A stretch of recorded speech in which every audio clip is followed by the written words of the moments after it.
The 30th rejection happened on a Tuesday afternoon, and this time, something inside Claire Whitmore finally stopped breaking. For 30 days, she had reached for her husband with tenderness, patience, and hope, only to be pushed away with another excuse, another cold expression, another reminder that he was too tired, too stressed, too busy, or simply not in the mood. But on the 31st time, when she quietly asked herself whether she could keep begging someone to love her, she didn't cry. She simply looked at the wedding ring on her finger, slipped it off, and placed it on the kitchen table.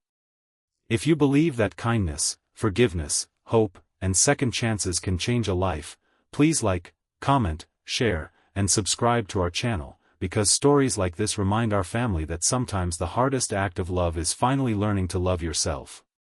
Clara had been married to Graham Whittaker for 11 years. Their marriage had not always been this cold. In the beginning, Graham had been the man who remembered how she took her coffee, who left handwritten notes inside her coat pockets, who drove across town during his lunch break simply because Clara had once mentioned that she was having a difficult day.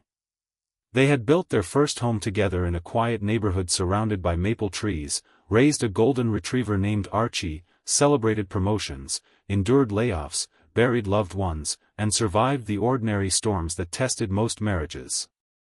They had never been wealthy, but they had been rich in companionship. At least, that was what Clara believed. Then Graham's business began to grow. His small architectural firm became a respected company with expensive clients and demanding deadlines. Success changed his schedule first, then his habits, and eventually his personality. He started bringing work to the dinner table.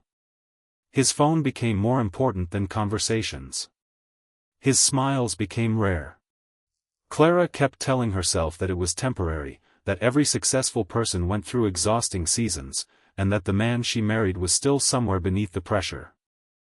She didn't notice exactly when affection disappeared. It happened gradually, almost invisibly. A kiss became a quick touch on the cheek. Holding hands became something they no longer did. Weekend mornings together became separate routines. Clara would sit by the window with her coffee while Graham answered emails. She began sleeping beside a man who felt emotionally farther away than someone living on another continent. Still, Clara tried. She bought his favorite pastries. She planned quiet lunches. She wore the perfume he once loved. She asked him about his work even when he rarely asked about hers.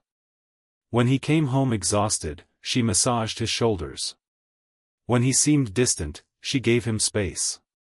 And when she finally tried to restore physical closeness between them, she approached him gently, without pressure, hoping that perhaps tenderness could remind him of the love they had once shared. Instead, Graham rejected her. Once became twice. Twice became 10 times. 10 became 20.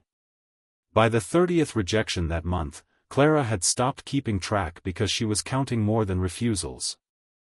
She was counting how many times she had questioned her worth, how many times she had stood alone in the bathroom wondering whether she was still attractive, how many times she had blamed herself for wanting affection from her own husband. The most painful part was that Graham never seemed to understand what those refusals were doing to her. He treated them as individual moments rather than pieces of a larger wound.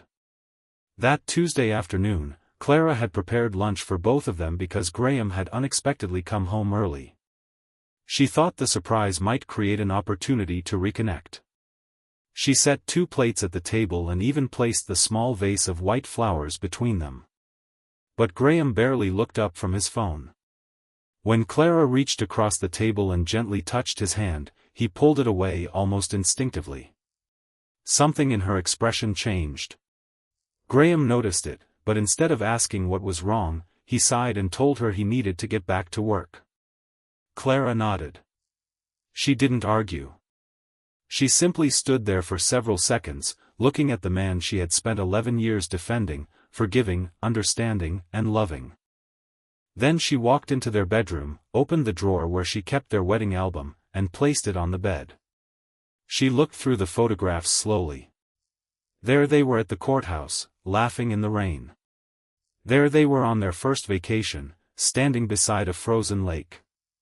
There was Graham carrying her suitcase. There was Clara asleep against his shoulder on a train. There were birthdays, Christmas mornings, ordinary Sundays, and hundreds of tiny memories that once felt permanent.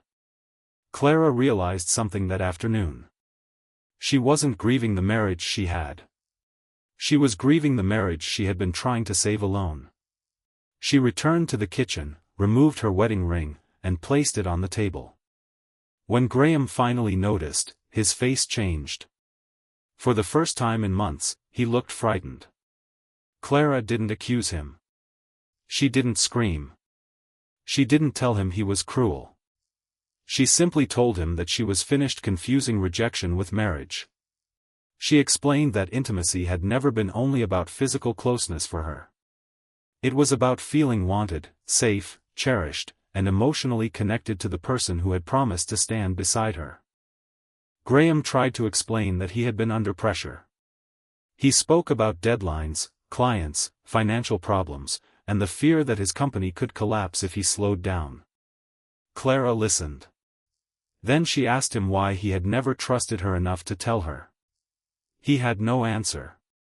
That silence hurt more than all 30 rejections.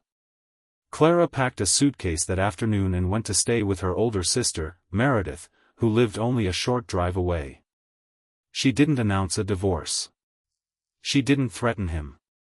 She simply needed distance from the home where she had spent too many days feeling invisible. The first week away was strangely peaceful.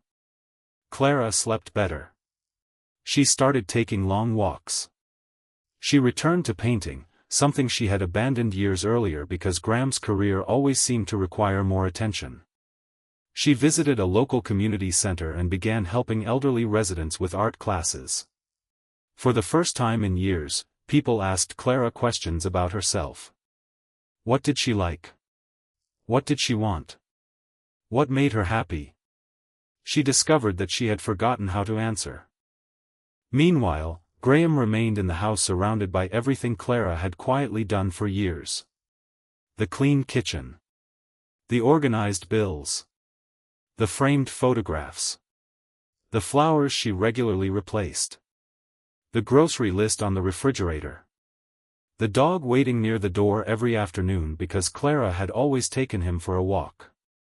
For 11 years, Graham had mistaken her love for something permanent and automatic. Now that it was gone, he finally understood its value. But understanding came with an uncomfortable truth. His problem had never been that Clara wasn't enough.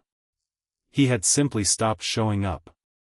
One afternoon, Graham visited his longtime friend and business partner, Everett Sloan.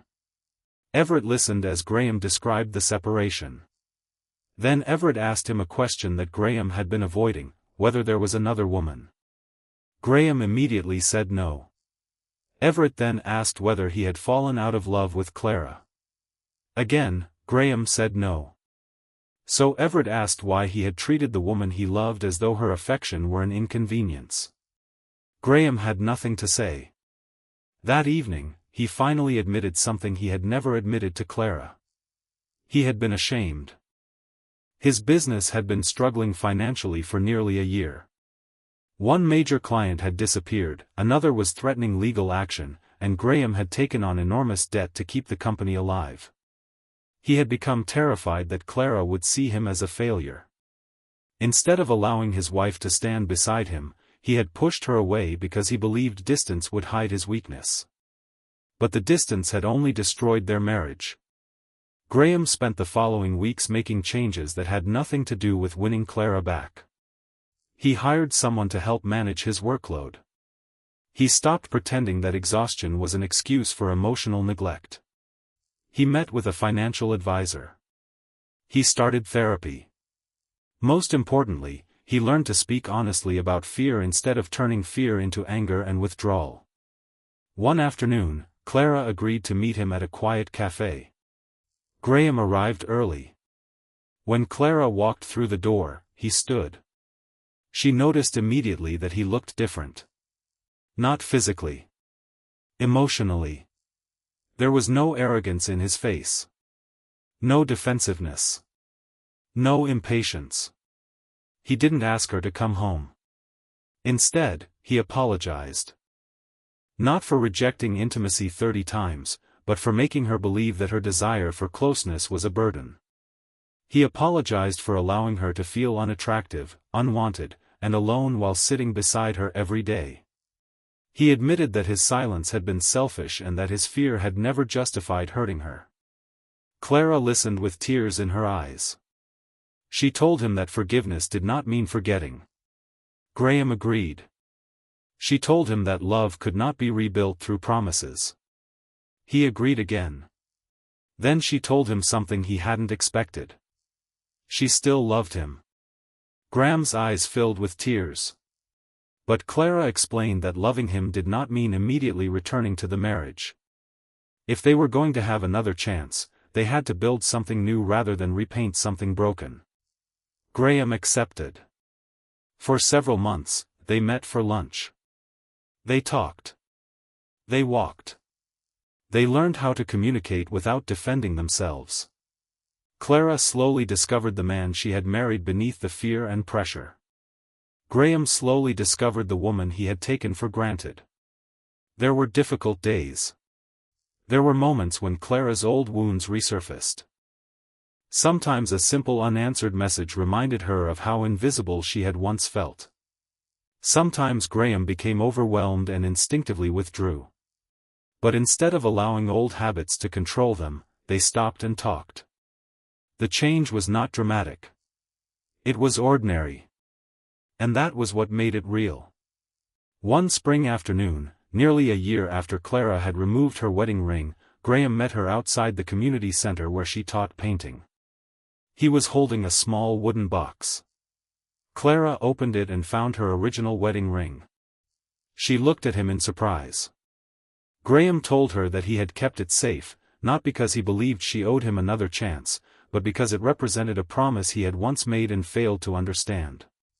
Then he asked her whether she would consider marrying him again someday, not because their first marriage had been meaningless, but because he wanted the opportunity to become the husband he should have been the first time. Clara cried. She didn't give him an answer immediately. Instead, she took his hand. That was enough. A few months later, they stood together in a small garden surrounded by people who genuinely loved them. There was no extravagant ceremony. No expensive decorations. No performance for anyone else. Just two people who had nearly lost each other and had learned that love was not sustained by grand gestures. It was sustained by presence. By honesty. By tenderness. By choosing each other even on ordinary days. Clara placed her hand in Graham's, and this time, there was no fear in her heart. She understood that the 30 rejections had not destroyed her. They had forced her to discover a truth she had forgotten: marriage should never require one person to beg for the basic dignity of being loved. And Graham finally understood that intimacy was never simply about physical closeness. It was about saying, through countless small actions, that the person beside you still matters. Their marriage survived, but it did not survive because Clara tolerated more pain. It survived because both of them changed. Before the ending, leave a meaningful comment and tell us what you believe the real lesson of Clara and Graham's story is. Can love survive after deep emotional neglect, or does true love require two people willing to change before forgiveness can begin?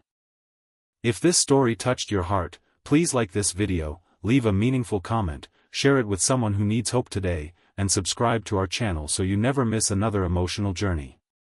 Sometimes the person asking for affection isn't asking for too much. Sometimes they are simply asking the person they love to remember why they chose them in the first place. And sometimes, the greatest second chance isn't the chance to return to the past. It is the chance to build something better than what existed before.